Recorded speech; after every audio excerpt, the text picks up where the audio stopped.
Good morning, Yellow Jackets. As we've been doing the last couple days and will continue to do, I'd like to remind our Yellow Jackets how we build relationships, how we remain resilient, how we're responsible, and we're respectful. As we begin 2022, you may have noticed some changes on campus.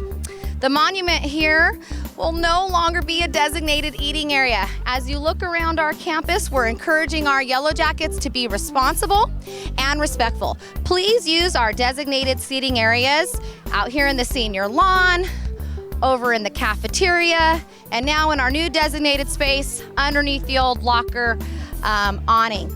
Please be responsible. When you're using our tables, make sure to take your garbage over to the trash cans that you see here and throw away your garbage so that we can keep our classes and our campus clean. Please use respectful voices, avoid profanity, and be kind and courteous to each other. You are more than welcome to sit at our monument and enjoy time with friends, but we do ask that you please eat in our designated eating areas and make sure you clean up after yourselves. Thank you so much, Yellow Jackets.